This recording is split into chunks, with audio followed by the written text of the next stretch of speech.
it is so great, such an honor to be kicking off your book tour, Hillary. May I call you Hillary? Yes, Katie. Yes. And it's so great to be in my hometown of Washington, D.C. So, guys, I have 19 pages worth of questions. Don't worry, the print is very big, Hillary. And I'll put my glasses on, in fact. So let's get to it right away. There's so much news to talk about. Obviously, we're going to talk about your wonderful book, Something Lost, Something Gained. But first, I want to address sort of recent news events. The assassination attempt on former President Trump yesterday at his golf course in West Palm Beach. It is the second attempt on his life in 2 months. When you heard the news, what was your reaction? Well, it was horror. I mean, this is such a terrible thing to happen twice in our country in a relatively short period of time, and it's frightening to see violence being threatened and used in a political campaign. This is what Donald Trump tweeted this afternoon, quote, "The rhetoric lies as exemplified by the false statements made by Comrade Kamala Harris during the rigged and highly partisan ABC debate, and all of the ridiculous lawsuits specifically designed to inflict damage on Joe's, then Kamala's, political opponent, me, has taken politics in our country to a whole new level of hatred, abuse, and distrust. Because of this communist left rhetoric, the bullets are flying, and it will only get worse, exclamation point. Allowing millions of people from places unknown to invade and take over our country is an unpardonable sin." End quote. I imagine you have a lot to say about that. Well, you know, it is so regrettable that the former president would take what is a genuinely terrible event of someone stalking a former president and current candidate and turn it into, as he did with that tweet that you just read, a political attack on his opposition and literally everybody else who does not support him. And it really does, Katie, come down once again to everything that he talks about is about himself. And he doesn't in any way try to reach out to people. He's not interested in representing all of America and all of Americans. And this is just another really regrettable incident of that. And I do worry about political violence. I worry about threats. I worry about what's being said online about many, many people, not just the former president. And he should be doing, if he were really a leader, he should be doing what he can to calm the waters, not try to just continue to throw, red meat out there to get people riled up. And it is troubling to me, which is something that I think everybody should worry about. Modeling behavior instead of inciting more violent speech. While we're talking about that, in a sense deleted response to a user who asked why do they want to kill Donald Trump, Elon Musk said, "And no one is even trying to assassinate Biden or Kamala." Let's just all promise ourselves that we can have significant political differences about who we want to be our next president, about the policies that we think will help our country and the world, and condemn that kind of rhetoric. It has absolutely no place in American life. It's interesting because in the prologue of your book, Something Lost, Something Gained, it's out tomorrow, by the way, everyone. You write, quote, "When you start viewing the other party as traitors, criminals, or otherwise illegitimate, for example, if you spread the lie for years that our first black president wasn't actually born in the United States, or if you lead lock her up chants at your campaign rallies, politics becomes a blood sport. Soon enough, actual blood gets spilled. I'm curious, who do you think, I mean, you're going to say this is kind of a no-brainer question, but who do you think is responsible for raising the temperature of our political rhetoric? Is it solely one side? Because I noticed, Hillary, when I was reading the book, you mentioned both far right and far left echo chambers. You know, I do think that we've always had strong feelings in our politics going back literally to the very beginning of this country. There's nothing new about that. But I do think that social media has put it on steroids. And what we see now are opinions being expressed, hate being conveyed, that would have just stayed within a much smaller geographic or community setting, which is now literally around the world. So I believe that this is not just about political leaders, although they do, and I believe this strongly, have a responsibility to try to model responsible leadership, but it is about all kinds of people who have found homes on the internet to convey a lot of hatred, a lot of vitriolic rhetoric, attacking all sorts of people from the right, from the left, impugning people's beliefs, denying reality, putting forth conspiracy theories. And so it is difficult in the environment in which we find ourselves to really have a civil conversation about the differences. And there are real differences. There are differences between the parties. There are differences between candidates. Because saying anything just gets totally viral immediately, and then you're off on a tangent. So I do think that political leaders, some journalists, activists, online personalities, all of that has contributed to a really volatile political situation. Well, as our friend Kara Swisher calls it, engagement through enragement.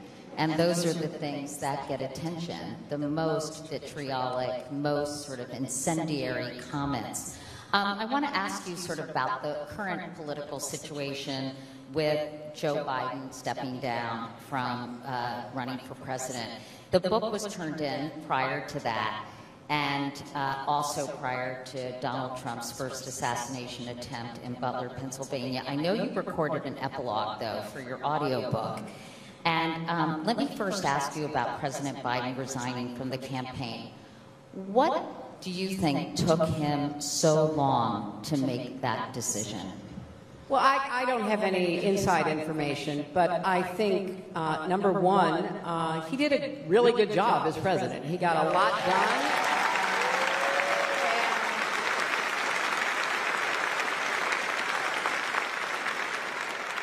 And I do think he modeled responsible leadership. He tried very hard to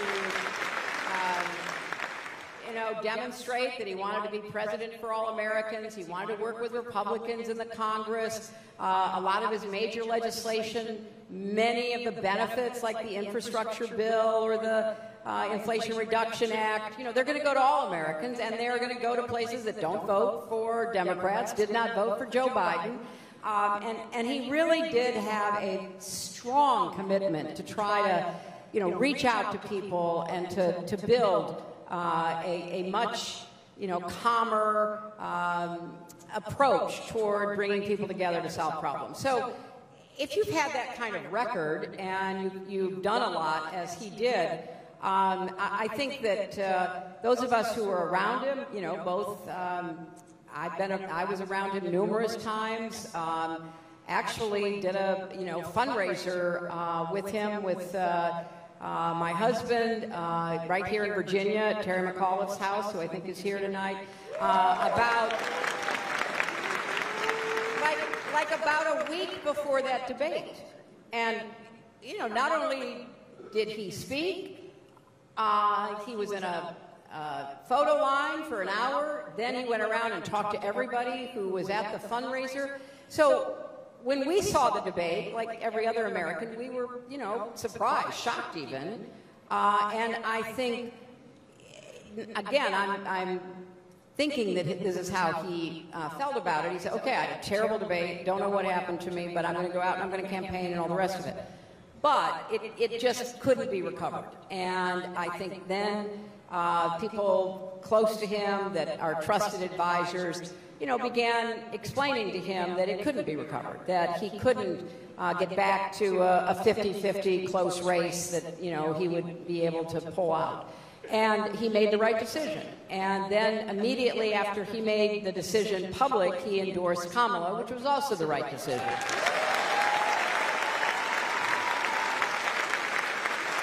me ask you about that, because I know you had a conversation with Kamala Harris that Sunday. What can you tell us about that? Well, you're right that my book had to get to the printer before all of this happened. You must have been like, damn. Gosh, it was pretty agonizing. But I did, if you're an Audible kind of person, I did record the book, and I put an epilogue at the end of the book, or at the end of the recording. It's not in the book, but it is in the audio version, in which I talked about how I felt. I mean, first of all, I thought Joe Biden made a patriotic decision, and it was commendable, and I was, you know, very grateful to him, and I thought his endorsement of Kamala was the right thing. And that afternoon, Bill and I talked to the president, we talked to the vice president, and I say in the epilogue, you know, I wasn't sure how I would feel when another woman would be so close to breaking that hardest glass ceiling, and I was thrilled and so excited. And you know, she has run a near perfect campaign. I mean, absolutely from the very beginning. So I was, you know, able to express that in the audio version that I recorded, but I think the book itself tries to talk about the stakes that are in the election, whether it's Joe Biden at the top of the ticket or Kamala Harris. The stakes are so high, and they remain the same. And so I'm thrilled that people have been so energized by Kamala, because we've got to turn everybody out to vote in November. I know during the course of that phone call, she said to you, we're going to need your help. And you said, whatever you need, whatever you need. And I've talked to her several times. I thought her convention speech was perfect. It was such an incredible introduction of herself to the country. I also talked with her about the debate, which I thought was terrific.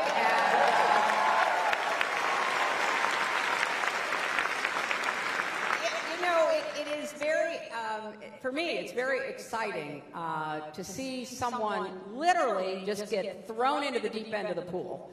Like, oh, now you're running for president. And to see her just pick herself up and you know, get prepared to do it. And I love her vice presidential candidate, Tim Walz, who is such a breath of fresh air. So I'm doing events. I'm helping in every way that I can, because literally we have 50 days left, and there's so much at stake that I personally am going to do everything that I can to make sure this election turns out right.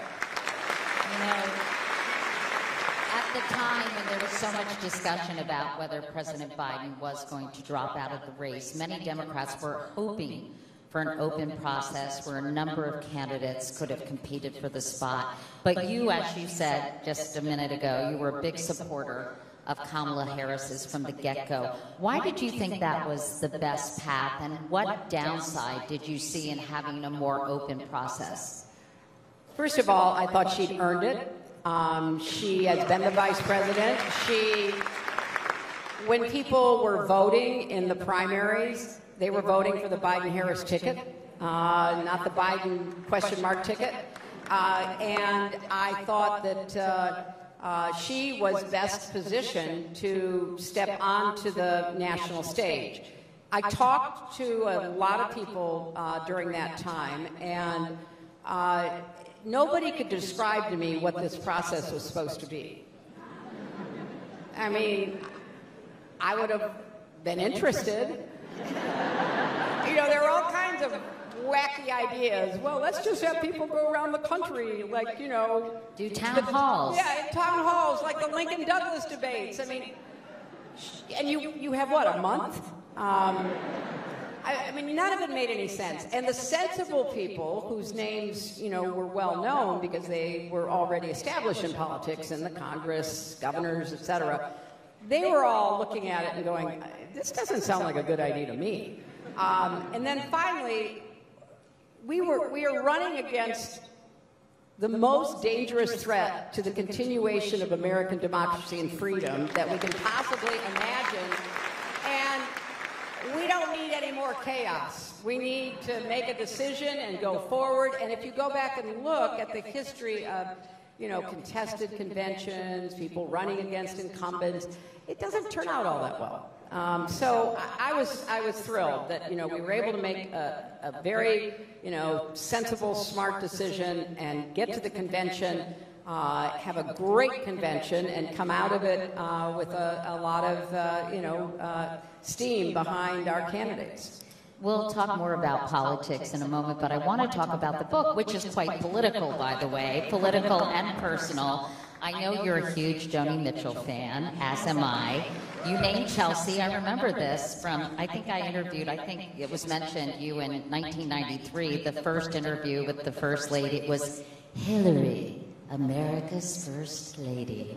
And it was so gendered and cheesy, but that was in 1993. But anyway, I know that you named Chelsea after Chelsea Morning. And in your prologue, you talk about being in rapt attention as Joni Mitchell sang Both Sides Now at the Grammys earlier this year, which was quite a moment. It seems to me this book is you at a very reflective time in your life. Tell us a little bit more about where you are and how you're looking at life from both sides now. Well, how many, you know, this may be a little generational, but how many of you know the Joni Mitchell song or the Judy Collins cover, Both Sides Now? I hope everybody does. Even the youngins should know this song. Well, if you haven't heard it, please listen to it. Do yourselves a favor. You know, this is like... God, you're making me feel so old. I know. If you haven't heard Both Sides Now, go to Spotify. But it's like the soundtrack of my life. I mean, really. And when I first heard that song in my, I guess, early 20s, you know, I've looked at life from both sides now, from win or lose, and still somehow I don't know what life means, basically. When you're in your 20s, as I write in the book, yeah, I mean, what does it mean? What does life mean? What does life hold for me? And then, of course, love, the same thing. And I have used that song and the lyrics from it literally through the course of my life, because at different stages in your life, you know, you do have something lost, something gained, which comes from the song. You do see life from both sides. You often see love from both sides. And I just felt when I was watching Joni Mitchell sitting in what looked like a throne at the Grammys earlier this year. Holding what looked like a specter. Holding what looked like a specter with Brandi Carlile, one of my all-time new favorites. I was just so touched because, you know, she survived a brain aneurysm and a lot of other things in her life, and here she was, you know, doing what she does so uniquely, which is to, you know, write songs that capture your feelings, not just at one time in your life, but as you go through life. So, you know, Katie, when I saw that, I thought, okay, you know, I am thinking a lot about where I am in my life now, and you know, I want to, you know, reflect on that. So it was a real chance for me to take some time and look at life, look at love, talk about my family, my friends, my political and public activities in a way that was kind of taking stock of where I am right now. And what was important, and sort of letting go of things that mattered so much at one point, but you realize now don't matter at all. In fact, you write in the book, the old words took on new meaning. Gone was the 20-something shaking off the rose-colored glasses of a love affair and the illusions of adolescence. And in her place was a matriarch reflecting on the hard-earned wisdom of a long, eventful life. Is part of this coming to terms for you, Hillary, the fact, as you write, you have more yesterdays than tomorrows? I think it is. I mean, I feel great. I'm going to stay as active and involved as I can until when I can't. But you do have that sense. I mean, I have 3 grandchildren now, and life for me is really about how I can make the future safer, more inviting, richer in meaning and opportunity for my grandchildren, 4 children. I dedicate the book to my grandchildren and their generation because I want them to have the kind of future that they deserve. And so I do think a lot about tomorrow, even though my tomorrows are fewer than my yesterdays. I think about, okay, what are we going to do every single day to try to make the world more peaceful, to try to end conflicts, to try to end the divisions in our country? What can we do, and what role, can I play in trying to get that done? The book opens. If you all clap after every answer, I'm going to run out of time. So the book opens on the afternoon of May 30th, 2024, when you and all of America got the news that former President Donald Trump had been convicted of 34 felonies related to election fraud in 2016. So, can you set the scene for us, Hillary? Where were you? Describe that moment and all the intense feelings that stirred up in you.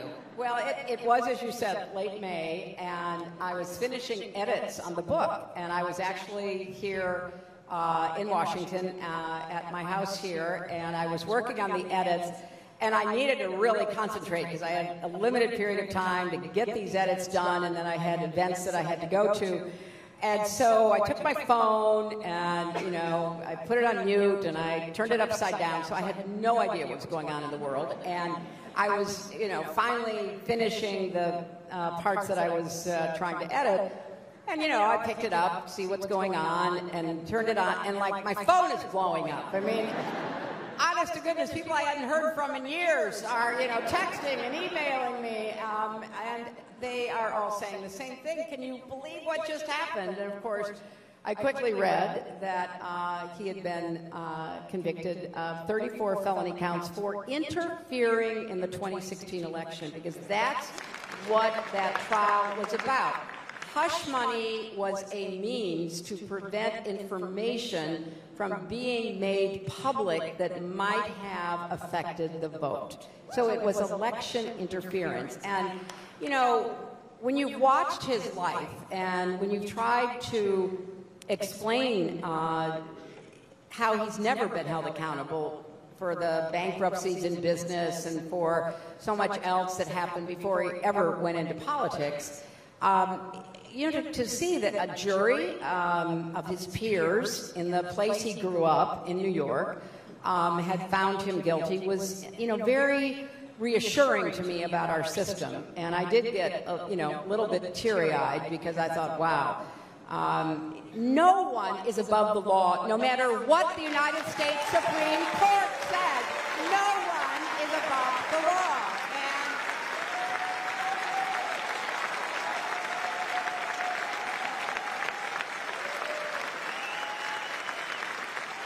And so for me, look, I was accused of a million things. I'll probably come up with more tomorrow. I mean, it just never ends. And, you know, went through, you know, all the process. And thankfully, guess what? I'd never done anything that amounted to any kind of, you know, case that could be made because there was nothing there. And so for me to see that finally he was being held accountable was very reassuring. And, you know, obviously people started sending me memes and, you know, a lot of Hillary laughing memes. Yeah, right? a lot of very funny memes, yeah. But, you know, I know that you confessed to feeling a soupçon of Schadenfreude.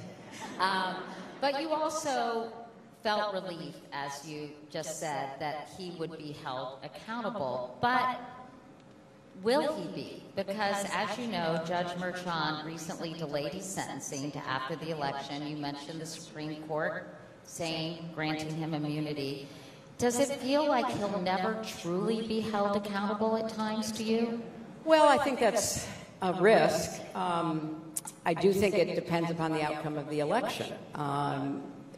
Part of the reason why he is so intense about this election is because his freedom is at stake.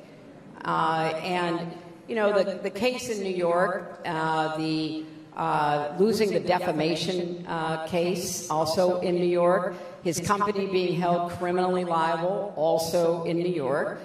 There's a pattern here that finally people are focused on, that he's a person who, you know, cuts corners all the time, believes he's above the law, gets to, you know, try to point fingers at everybody else. So honestly, Katie, it depends upon the election. And it is so shocking to me how, you know, the judge in Florida has literally turned herself into a pretzel trying to find a way out for him with his boxes and boxes of highly classified material stored in Mar-a-Lago. In the bathroom. The bathroom, I mean... Which was really gross. You can't make this up. Yeah, I mean, really. I guess we know what he's reading. Or not. I don't know what he's doing with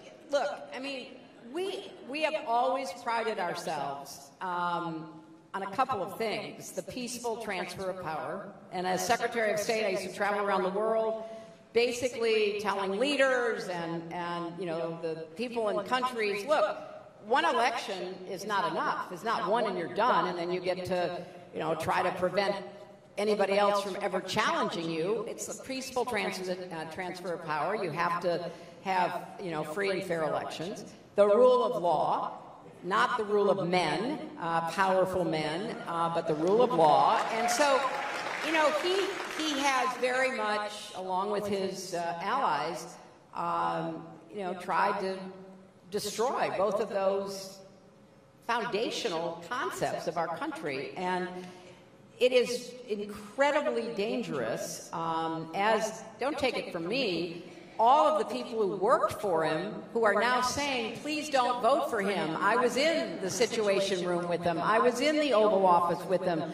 I briefed him. You cannot trust him, and you cannot let him have that kind of power again. So the people who serve with him are warning us, and he himself has said he wants to be, you know, dictator on day one. Why isn't the campaign employing those people more? Well, they have been used, and they've certainly been mentioned, and they're all over social media. And just like 2 days ago, a big group of former Reagan officials all came out against him. I mean, Republicans of, you know, principle and prior experience in different Republican administrations are, you know, literally sounding the alarm. So I think the more we can get that out, the better. And I'm hoping the campaign will do more of that. But as Vice President Harris travels around the country, she's now being introduced in a lot of places by Republicans who basically say, you know, I am so-and-so, and I'm a lifelong Republican, but I am voting for, you know, Vice President Harris. That is giving permission to people who are torn about Trump, but still feel like, well, you know, I'm a Republican, I don't agree with the Democrats on issues and all the rest. The only issue is saving our democracy. We can argue about everything else later. In other words, there won't be anything to argue about. You know, the New York Times recently described Donald Trump as a unique and durable political force. And I'm curious to get your insights about why. Why is he so durable? Well, first of all, I think it helps to have some sense of history.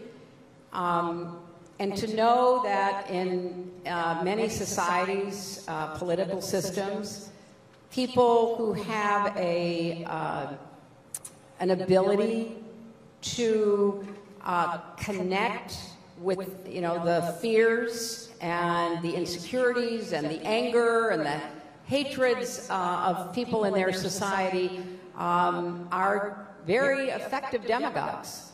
You know, people who stand up and rail against the other, whoever the other is, whether it's, you know, immigrants or minority groups, whoever it is. And I think what he has done is to open the door to that in our country. You know, I didn't agree with a lot of the Republican presidents that I've followed in my lifetime. I found ways to work with some of them. When I was, you know, a senator from New York on 9/11, I found a way to work with President George W. Bush about, you know, rebuilding New York. And even though I disagreed with him about, you know, other things, but what we've got with, you know, former President Trump is not a political difference. It's almost a psychological character difference that goes beyond party. He has subdued the Republican Party to basically give in to him and follow him. And he does, you know, he does have that quality that demagogues throughout history have to connect with people on a really visceral level. So when you say why is he so durable, I think because he keeps people agitated, he keeps people angry, he keeps people upset. He's never trying to calm the waters. He's never trying to bring people together. One of my favorite examples of this is, you know, after the 2016 election, which was, you know, a terrible, you know, blow in every way. So, you know, I gave my concession speech and basically said we've got to get, you know, with one president at a time, we've got to get behind him, et cetera. And I really hoped that what I saw in the campaign would be replaced by a greater sense of responsibility. So, fast forward. The inauguration. So, you know, I do believe in the peaceful transfer of power, and, you know, Bill and I went to the inauguration, and we went as, you know, former president, former first lady. We were seated with former presidents and first ladies, so I was literally sitting next to George W. Bush. And didn't he say something really funny to you? Well, I was going to tell you, yes. Sorry. Because, you know, this was my first recognition that the speech, which, you know, when you have had a close election, when you've lost the popular vote, I mean, it would be a good idea to stand up in front of the world and say, I'm going to be the president for everybody. You know, I mean, that's what we kind of hope you'll do. Instead, it was like carnage in the streets. It was so dark and dystopian and mean-spirited, and you heard this, and I thought, wow, what is going on? So the speech ends, and George W. Bush turns to me and goes, that was some weird shit. So W,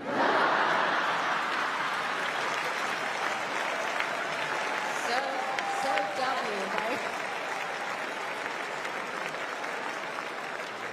But apparently there are people who like it. I don't know what to say, but I mean, that kind of goes to your question. Why is he so durable when he's scaring people and he's angering people and he's making hateful comments? Clearly, he is tapping into something in many Americans, in their own minds and hearts, and that's what we have to do a better job of understanding. You reveal in the book that you were tempted to run for president again during the disastrous Trump presidency, at one point thinking the third time may be a charm. So why did you ultimately decide against it? You know, for a number of reasons. I mean, one, I really did think in 2020 that he had to be beaten, and Joe Biden could do that. And I felt that from, you know, the beginning of the primary season because of the durability that you recognized. And I didn't want it to be personal, me against him. I wanted it to be about his record as president, the 4 years that he presided over. And I thought that that would be very difficult if I were the candidate. And if you look at that race, and this is for all the political junkies, and I know there are some of you out there, you will remember that the Electoral College makes it very difficult to win for Democrats. And when I won by nearly 3 million votes in the popular vote, I lost. And wait a minute. No, I know, but yeah. You know, I lost by like 77,000 votes, right? So just think about that. If, you know, 49, 50,000 votes had gone differently in 3 states, the outcome would have been different. So fast forward, 2020, to go to Katie's question, Trump got a lot more votes. I mean, people looked at what he did and failed to do during COVID, at everything else that happened during those 4 years, and said, hey, we like that. Biden got more votes than anybody's ever gotten for president and won the popular vote by, you know, more than 7.5 million. But here's what I want you to understand, why I want you to work really, really, really hard for the next 50 days. He only won the Electoral College by 100,000 votes. So just think about that. 51,000 votes the other way, even though he won an overwhelming popular victory. So we are living in a divided country. And we can't understand, and the other side can't understand, you know, why we feel so strongly about what we want to see in our government and in our, you know, society, and they are feeling exactly the same way about us. And so the only thing to do, and it's labor intensive, which is why you're seeing the vice president and Governor Walz literally crisscrossing the same states over and over again. I mean, one additional bad thing about the Electoral College is you don't campaign to the whole country. You campaign to 6, 7, 8 states, and that's where the ads run, that's where the candidates travel, that's where the organizers are deployed.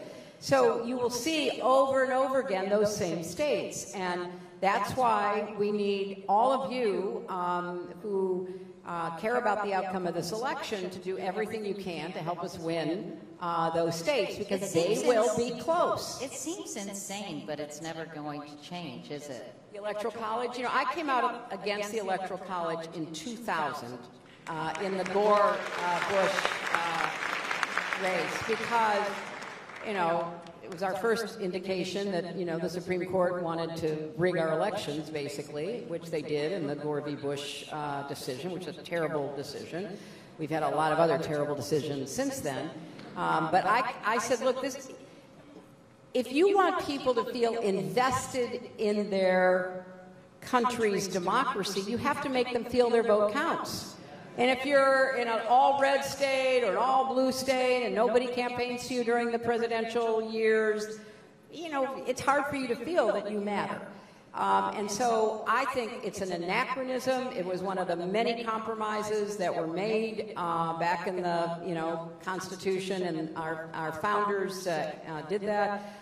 Honestly, you know, we should do away with it. I think the chances of that ever happening are absolutely zero. But we should at least keep making it an issue. You know, in your aforementioned epilogue for your audio book, you know, you talk about Vice President Harris being chronically underestimated during her time as VP, as so many women candidates and politicians are. But you also say maybe it was PTSD from decades of battling the sexism and double standards that plague women in politics. There's just something about her, people say. We get tripped up by the likability test or the authenticity trap, or people don't like the sound of our laugh, the tone of our voice, the length of our hair, you name it. I hear you, sister. It's all gotten worse in the age of social media, with anonymous mobs harassing any woman who has the temerity to stick her head up. So my question, Hillary, is how concerned are you that both sexism and racism will impact Kamala Harris's chances of winning? I mean, I remember there was a Sarah Palin Barbie doll, but a Hillary Clinton nutcracker. Yeah. Remember? I was so infuriated. It was at the airport. I was like, what? Yeah, I know. I mean, many people sent those to me. They were great stocking stuffers. Well, look, we're just among friends here. And, a few thousand friends. Yeah. Of course, there will be people who will not feel comfortable or want to vote for the vice president because she's black, maybe because she's the daughter of immigrants, and because she is a woman. That is just a fact. We have to live with that. We have to understand that. But that's, you know, she is not putting that front and center in her campaign. She doesn't need to. She is talking about the issues, the kind of president she will be, how she has policies. You can go to her website and literally see them all rolled out. But I think it's fair to say that it is still difficult to convince some people, and depending upon where you are in the country, the percentage will, you know, be greater or lesser, that, you know, you can be the president, you can be the commander-in-chief. And so she and her campaign are fully aware of that. They're not dwelling on it. And they are inspiring a lot of people, independents, Republican women who care deeply about, you know, their reproductive freedom and whether they get to make decisions that are right for them and their families. And so I laid that out because I want to be honest about the challenges. They haven't gone away, but they've somewhat diminished, I think. At least I hope so.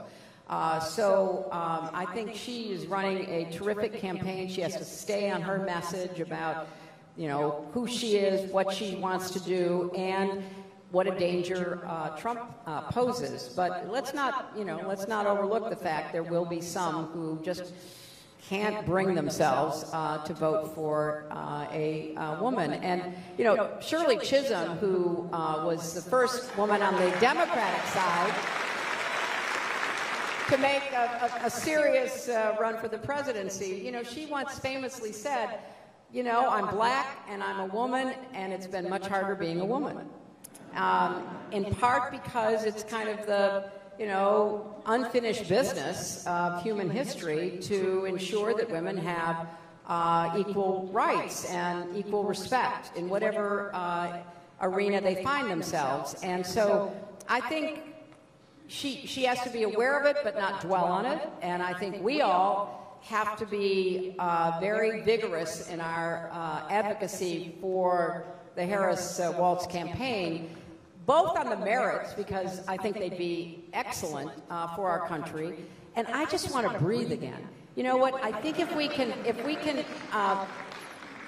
you know, defeat Trump now in the upcoming election, then, you know, people can take a deep breath, and the Republican Party may be able to find its, you know, conscience and its backbone, and be able to reconstitute itself with people who I would disagree with on issues, but honestly would not fear for my country's future, and that's what we have to hope for. Vice President Harris has been criticized for not being more specific in outlining her agenda. In a recent Times Siena poll, 28% of likely voters said they felt they needed to know more about her. And even after the debate, many undecided voters told the New York Times that they still wanted more details about her plans and policies. Should she be talking about her political agenda with more specificity, in your view? Well, that's assuming Donald Trump has put out a really specific set of policies. That's a low bar. You know, I mean, actually he has with Project 2025, which should scare everybody here. You know, I have mixed feelings about this. I was accused of being Too specific? Too specific. A lot of other things, but certainly that. And I was also, I put out a book about my policies. I gave speeches about my policies. At the end of the campaign, nobody knew anything about my policies. And I just think it's a trap. I mean, first of all, for such a short campaign. I mean, if this were a year-and-a-half campaign like they usually are, you would lay things out, you would, you know, talk about them, you would have all kinds of events about them. I mean, she's got 50 days. So if you go to her website, she has a lot of really good policies, and they are smart, and they could be, you know, transformational about housing, for example, the opportunity economy, which is what she's talking about. But when I hear people say that, it kind of makes me think, well, compared to what? Or something else? Is there a subtext there? And that's right, Katie. I mean, is it like, I just need to know more? Well, I think part of it is what they're really saying, I just have to be more comfortable voting for a woman and voting for this woman. So she's done, I think, an absolutely credible job in putting policies out, and she talks about some of them, but it's more about how she makes people feel. And, you know, that Maya Angelou quote, like, you know, when somebody shows you who they are, believe them the first time. Well, she's showing that she's a positive, energetic, optimistic person who wants to lift people up, not tear them down. And we need that so much in our country right now, to have that kind of leadership. I want to get back to you and your speech at the DNC. I was with a group of female friends last week celebrating one of their birthdays, and they were marveling at how generous you were in your speech at the DNC. And one said, I thought this was such a lovely thing to say. It's as if Hillary took our broken hearts and allowed them to be released. Was it hard for you, Hillary, at any level, to not have the pang of, damn, it should have been me? Well, I will tell you, I was first asked to speak at the convention when Joe Biden was the candidate. And, you know, obviously wanted to do my very best to support him if that was to be. So then when everything changed and they asked me to speak at the convention, you know, they asked me to speak on the very first day. And I really felt like I had to be a bridge from where I was 8 years ago, what I was trying to do, what I hoped could be done, to the vice president. And it was a very, very hard speech to write, and it was a hard speech to deliver. You know, I practiced it and would get, you know, pretty teary-eyed about it because it was hard. But it was something that I felt really good and comfortable doing because I kind of knew what my assignment was, and I knew that for a lot of people there was this 2016 overhang. I mean, people today, I mean, it's 8 years, people today come up and they see me and they burst into tears and they throw their arms around me and they're sobbing on my shoulder because of 2016.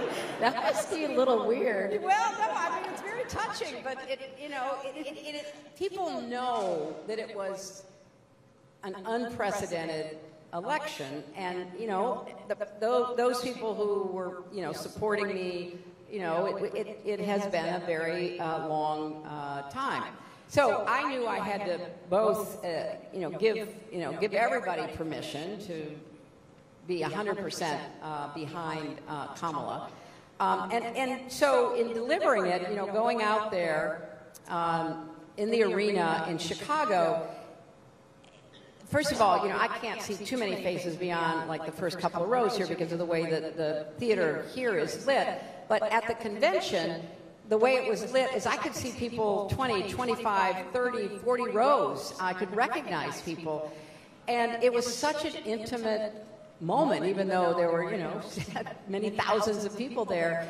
And I felt like it truly was the passing of the torch. It was like, this can be done. We are going to do it. And in the speech, remember, the main point I wanted to make, it's not just about finally breaking through that glass ceiling. It's on what's on the other side of the glass ceiling. What are the opportunities? What kind of future can we dream about together to really empower all of our people, especially our girls and young women? So it was a very emotional moment for me, and it was one of the most rewarding, public experiences I've ever had. I rewatched your concessions.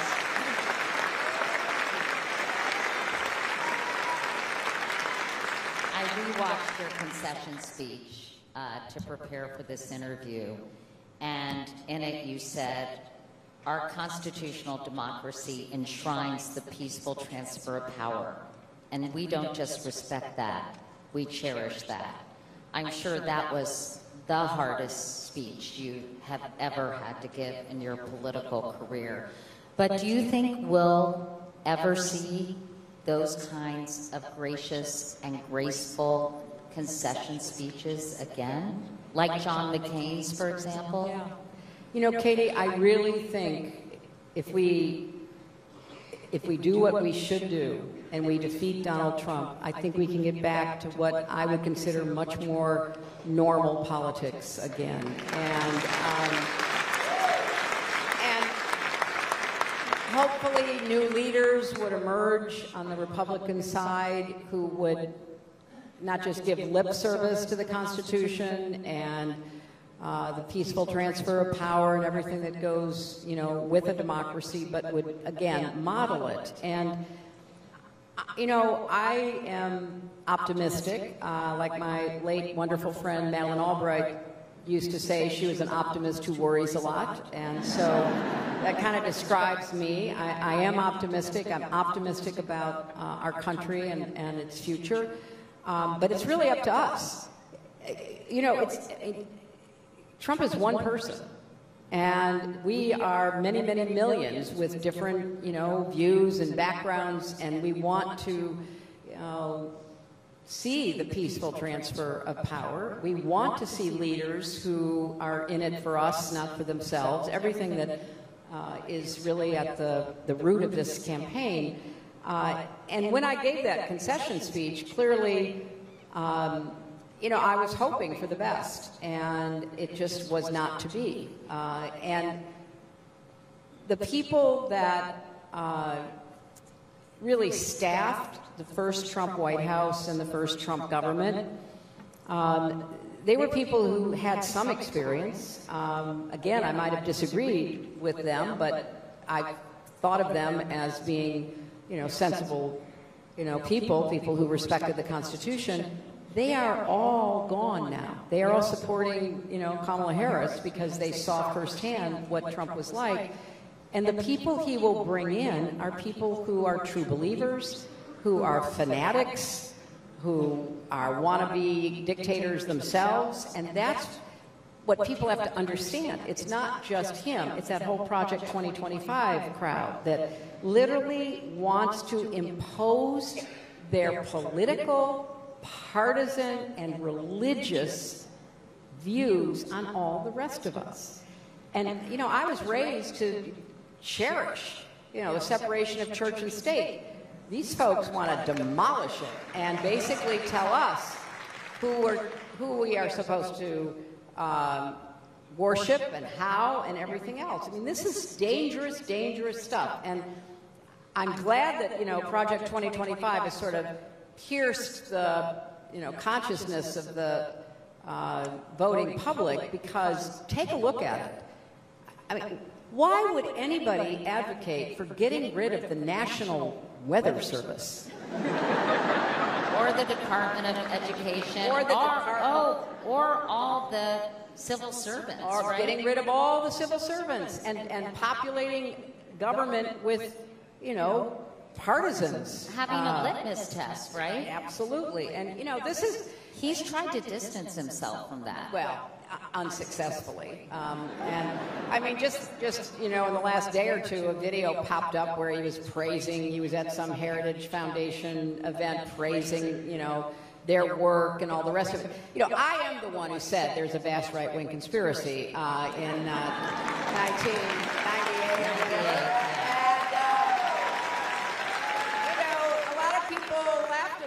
Or, you know, said, oh my gosh, that's absolutely crazy.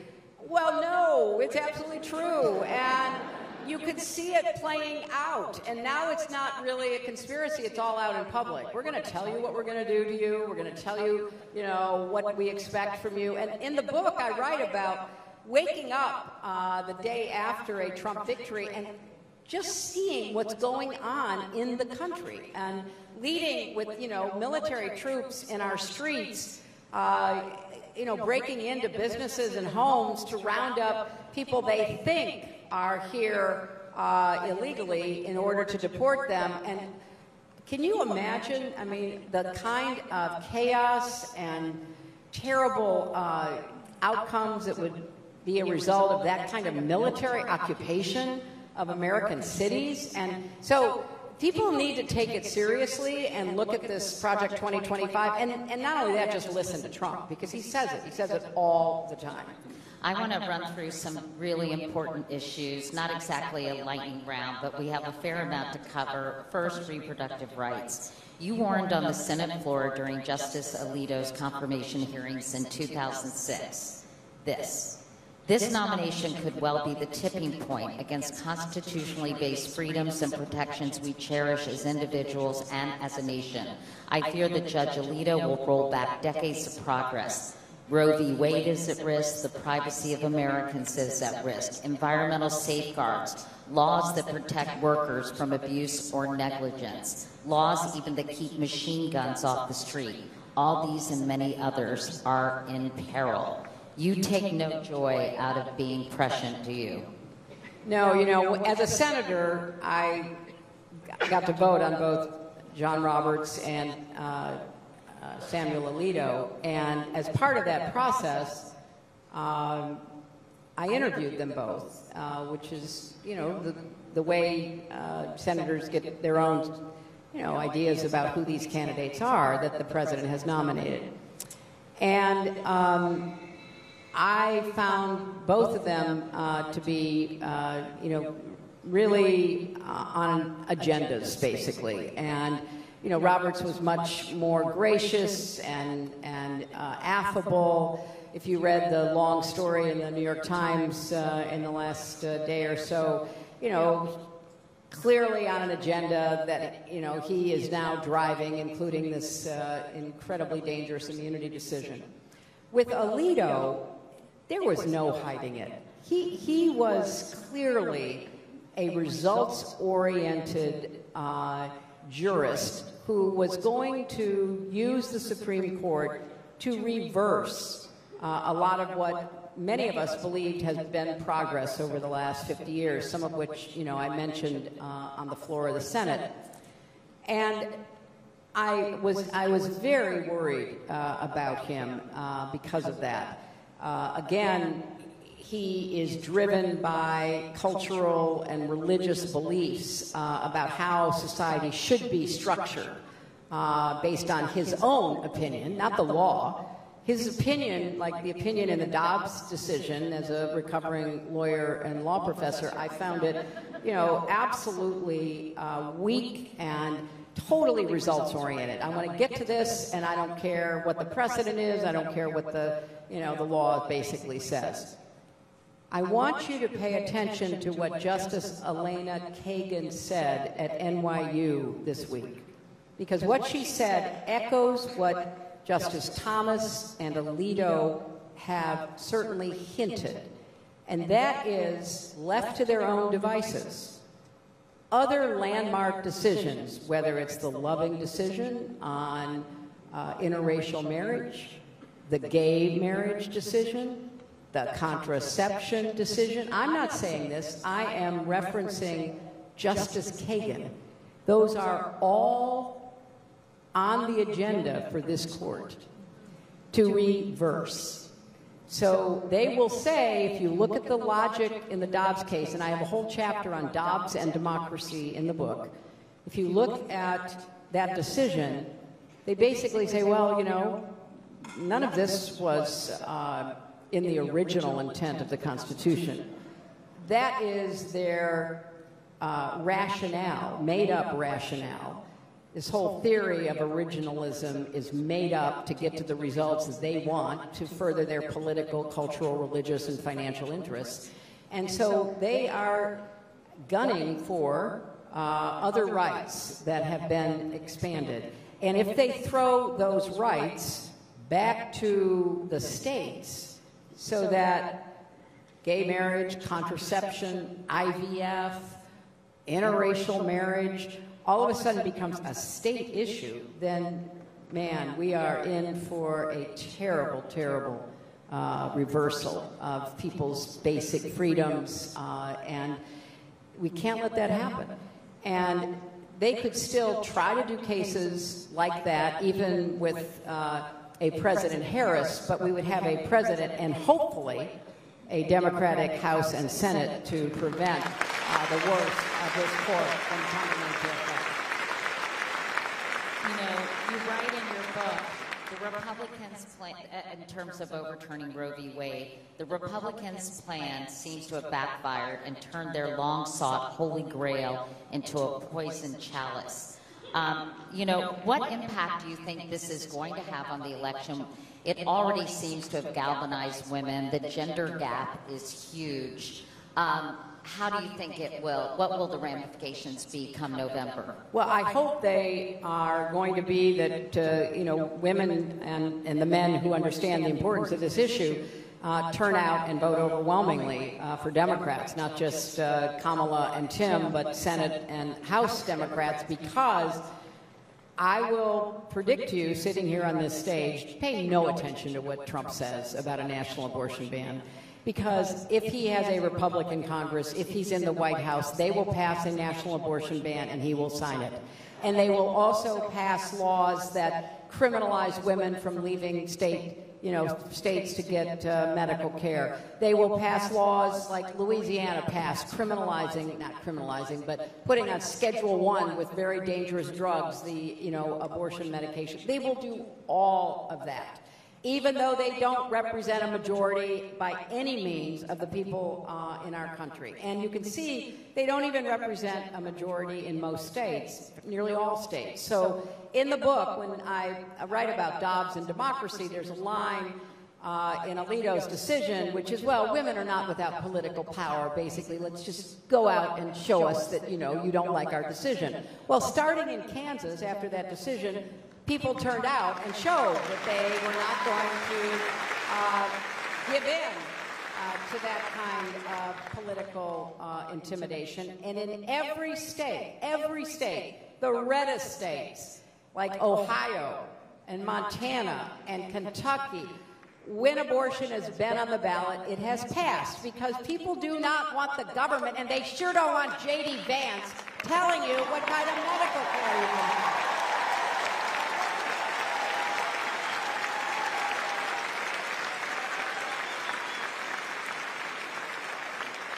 Having said that, Hillary, how realistic is a federal law guaranteeing a woman's right to an abortion? Could that actually happen? Yes, and it could happen for several reasons.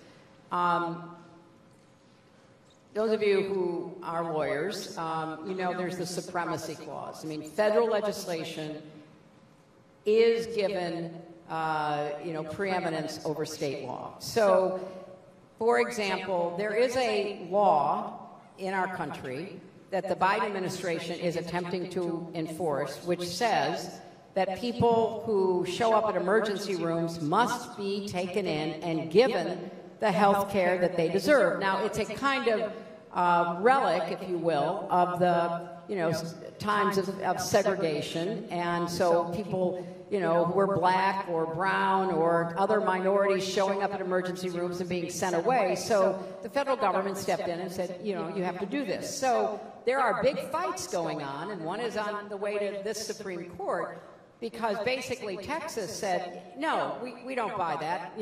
We have our own laws. We're going to enforce our own laws, and we're not going to abide by this national law about requiring emergency care. Now, I don't know if you just saw that the first verified death of a woman seeking pregnancy care that required an abortion to save her life because she was in sepsis in Georgia, she died. We've had women lose their fertility. We've had women be, very physically and emotionally damaged because they were denied medical care, but we now have at least one and maybe two verifiable cases because physicians are afraid of going to jail. And so when a woman comes in with a pregnancy in crisis, and there are many reasons why that can happen, the doctors are reluctant to care for her if, depending upon the state, there is still a heartbeat. There could be no brain. The baby can be dying and poisoning the mother, and they still won't intervene, often until it's too late. My daughter and I have a production company called Hidden Light, and we produced a film called Zorowski versus Texas, which is about 3 really brave women in Texas who sued the government of Texas because they were denied the care they needed. One woman was literally, bleeding out. Another woman was forced to carry a dead baby to term, and another woman had to leave the state. These are not hypotheticals. Thousands and thousands and thousands of women in these states are experiencing these kinds of medical crises. So you can have national laws that then have to be enforced. Obviously, the states try to find, federal judges that mostly Trump put on the bench who will agree with them, but eventually you could get to codifying Roe v. Wade, bringing Roe v. Wade back by a national law, and trying to save women's lives and trying to give doctors and nurses permission to actually help women and not be afraid that they'll end up in jail.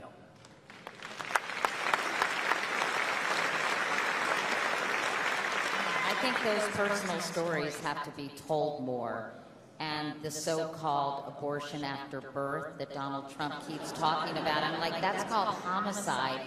And finally, he was corrected during the ABC debate. So thank you, Lindsay Davis, for that.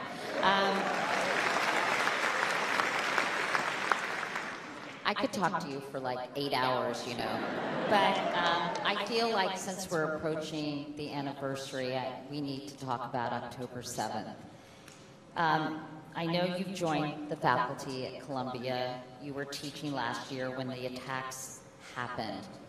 How frustrating is it that we're approaching the 1-year mark, 1,200 Israelis killed, more than 200 taken hostage, and by some estimates, 40,000 Palestinians killed. Now, some people say that's too low. Some people say that's too high. But one thing is certain, there doesn't seem to be a resolution in sight. Well, Katie, I think there is certainly enormous effort being exercised as we speak, because I do speak with people in our government and occasionally people in other governments about trying to get to a ceasefire, trying to get the hostages back, trying to come up with a plan that would free Gaza of Hamas, have a different Palestinian government there, provide financial help to rebuild Gaza, have security, perhaps from Arab nations that would come to make sure that the people there could be free from intimidation. That all has to happen, and I know that even this week there is a huge effort underway that not just the United States government's involved, but the governments of Egypt and Qatar and European governments, all trying to get to this ceasefire. Now, I have the experience of having negotiated a ceasefire between Israel and Hamas in November of 2012. And it was while I was Secretary of State, and Hamas was firing rockets and killing Israelis, and Netanyahu was the prime minister then, just as now, and was planning a ground invasion of Gaza. And so I was actually with President Obama in Cambodia at a different meeting of Asian countries, and so he and I talked about it, and I, flew from Cambodia to Israel and negotiated with the Israeli government, went to Ramallah to negotiate with the Palestinian Authority, and there was a new government in Egypt, which was headed by a president from the Muslim Brotherhood. And people didn't know him well, and they hadn't really tested him, and I went to Cairo and negotiated with him, and he did the right thing of, working with and putting pressure on Hamas for a ceasefire. So we got a ceasefire, but it was an intense effort, and it wasn't anything like the horrors of October 7th. So I know how hard this is and how difficult the underlying issues are, but I've got every hope that maybe we can get to a ceasefire. And if we do, I think it's possible that we could see some, really positive commitments from Arab countries in the Gulf primarily to be good partners in trying to help the Palestinians. So that's based on conversations I had as late as yesterday, and let's hope that they can get that done. I'm going to spend the last 10 minutes or so. I told your team I may go over a little. Rachel Maddow can wait, right? I wanted to focus on a few more personal aspects, Hillary, of your book. One of the things that's helped you throughout your life, the ups and downs, is a circle of female friends, many of whom you've had over a lifetime, your sister friends, as Maya Angelou would say. Talk about why they've been so important to you. I know you recently took a trip to Vegas to see Adele. I want to hear all about that trip, or is this a case of what happens in Vegas stays in Vegas? What was it like, the female version of The Hangover? Oh, what stays in Vegas? Yes. I have been blessed with a circle of friends. As you say, Katie, in the book, I write about some of my friends literally going back to kindergarten and elementary and high school, and then so many other friends over the course of my life. And literally, I cannot imagine having lived the life I've lived without having the friends that I've had. They have lifted me up. They have kept me going. They have given me advice. Sometimes I didn't want to hear it, but I did. And I have to say, I was listening to Lissa when she came out. I hired Lissa to work for me in the White House, and she's been a friend and a colleague ever since. And it's almost impossible for me to think about taking on all of these challenges that I've tried to address without my friends. And my friends are, so important to me. They show up for me. They, like the Adele story. Three of my friends called me up shortly before my birthday last year, and basically started the conversation by saying, "You are really going to be old." I said, "Boy, I could have gone all day without hearing that." And after ribbing me some more, because I'm older than they are, they said, "Hey, I think girls trip. We're going to Vegas. We bought the tickets. We've done everything." And it's that kind. And I try to do it for them too. It's that kind of support and love that has just made my life so rich and wonderful. But one of the trade-offs being open and vulnerable and close to people is, we're starting to lose some of those people. And I know you lost your lifelong best friend, Betsy, who died of breast cancer in 2019. It was just a little over a month after you lost your brother, Tony.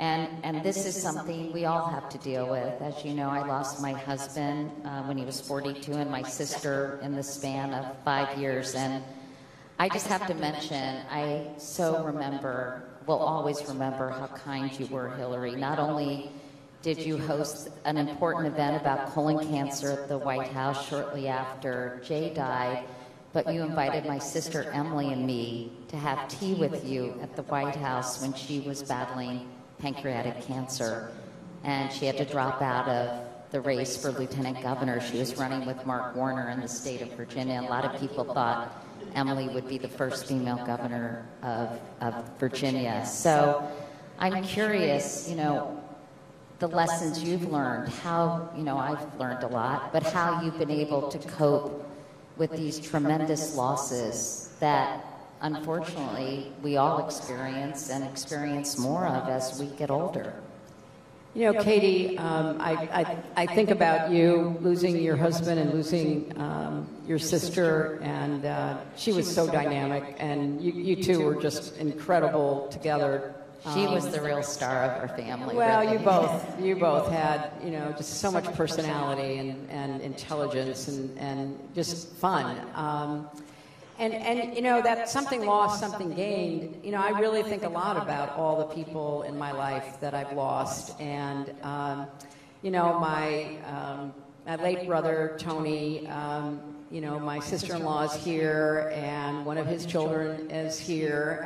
And, you know, it was just way too soon. And I think about him all the time. I think about, you know, his, you know, funny expressions and, you know, the kind of jokes he used to tell, and growing up with him, even though I was older.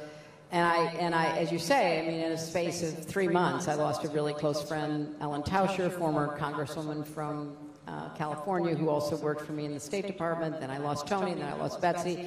And it truly does just, it just, you know, it just strikes your heart that, you know, these are people that were so much a part of your life, and they're gone. And I think about them all the time. I write about my mother and my father. I mean, they've been, you know, gone a while too. My dad longer. And it's just part of life. And part of the way that I think about it is showing up for other people when they lose somebody, because you just sharing that experience, sharing the, you know, the grief that comes with saying goodbye to somebody, telling stories that make you laugh because, you know, there's always something to remember about someone. You know, it just helps ease the pain. And I think, you know, you went on to be so focused on colon cancer, and it was a way of, you know, taking your grief and putting it to work to try to help other people. And so I feel very much the same way. I mean, how do we try to, you know, ease each other's lives rather than being, you know, so negative? How do we try to find the joy in life, and how do we try to help each other? I remember when my mom died, my minister called me. This always makes me sound like I go to church all the time, but I really don't. But I do sometimes. And he called and he said, those who love deeply, grieve deeply. And it kind of turned a switch in me and made me go from feeling so overcome with sorrow, and it made me feel so much gratitude that I was able to love and be loved so intensely that the loss affected me so profoundly, if that makes sense. It makes perfect sense. And, you know, there's a wonderful quote from Thornton Wilder in The Bridge of San Luis Rey, where he said, you know, there's the land of the living and the land of the dead, but the bridge is love. I mean, just because somebody's gone, you don't stop loving that person.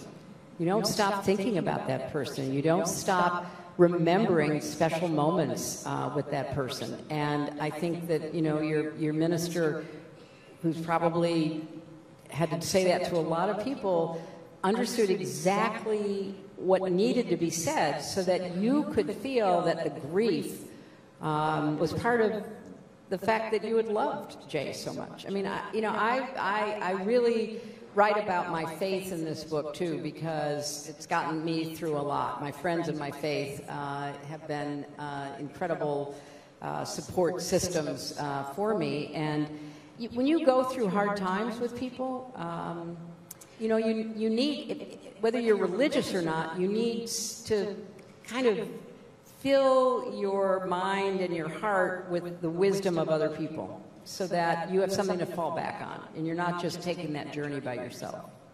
You write a lot about Bill, who's now writing his own book. You talk about your relationship, which is really interesting, which I think has been more scrutinized, the most scrutinized relationship in history.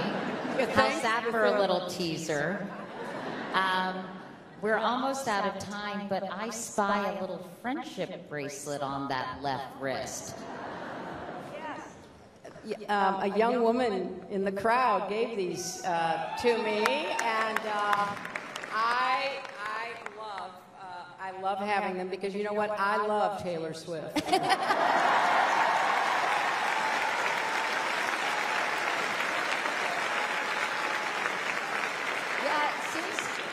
Somebody tweeted the opposite today. Oh, my goodness. Or yesterday, I can't remember. Do you think her endorsement will have an impact on the election? I mean, hundreds of thousands of people visited that website to at least consider registering to vote, right? We don't know if they actually did. Absolutely. Look, I think,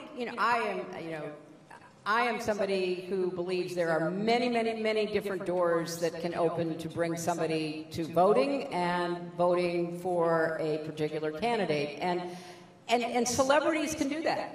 Somebody who may not think much about voting, it's just not, they're young or they're busy or whatever the reason might be, that can break through, and they can stop and think, wow, What Taylor Swift said in her endorsement is she did her research and, talked about why she made that decision. So, somebody who admires her, who's a fan of hers, reading that, say, oh, well, maybe that, can influence me to think about it. So, yeah, I think all of that makes a difference.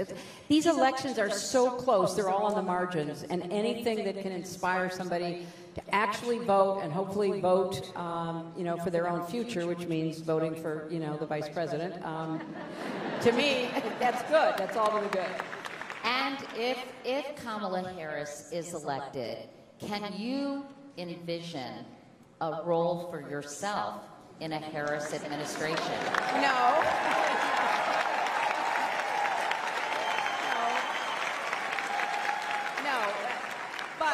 What I can envision is to be as helpful as possible. Her sister's a friend of mine. She worked for me in my 2016 campaign.